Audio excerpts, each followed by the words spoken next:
মায়াবাজারে ধর্মীয় আবহে 108 বার হনুমান চল্লিশা পাঠ। প্রসাদ বিতরণ। দুর্গাপুরের মায়াবাজার সংলগ্ন গোসাই বাবা মন্দিরে বজরং দলের উদ্যোগে আয়োজিত হলো 108 বার হনুমান চল্লিশা পাঠ অনুষ্ঠান। ধর্মীয় এই অনুষ্ঠানে সংগঠনের সদস্যদের পাশাপাশি বহু মানুষ অংশ নেন।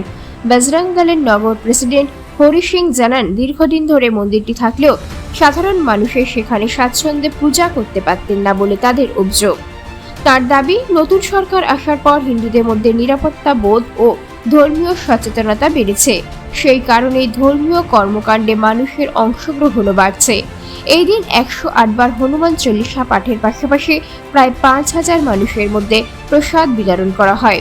অনুষ্ঠানে উপস্থিত ছিলেন পশ্চিম বর্ধমান জেলার বিজেপি জেলা মুখপাত্র সুমন্ত মণ্ডল, বজরং দলের নগর প্রেসিডেন্ট হরি সিং সহ সংগঠনের অন্যান্য কার্যকর্তারা। ধর্মীয় আবহাওয়া মায়াবাজারে সম্পন্ন হলো এই বিশেষ অনুষ্ঠান।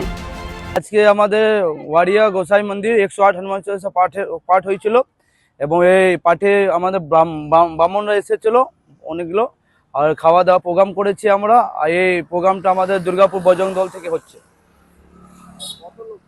এইখানে প্রায় 2000 লোক খাওয়া দাওয়া করেছে। এইটা উপলক্ষে হনুমান মন্দির অনেক দিন ধরে এখানে পুজো পাঠ তো হতো, কিন্তু ওইভাবে হতো না।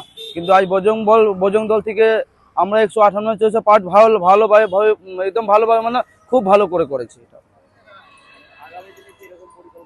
হ্যাঁ, নিশ্চয় যে কোনো মন্দিরে যদি পূজা হচ্ছে না ওইসব জায়গা আমরা বজরং দল সবাই ছেলে মিলে ওইখানে যেয়ে পুজো পাঠ করবো। হ্যাঁ, পুরোভাবে হিন্দুদের নিয়ে করাই হয়েছে। আমার নাম হলো হরি সিং, আমি দুর্গাপুর নগর সংযোজক।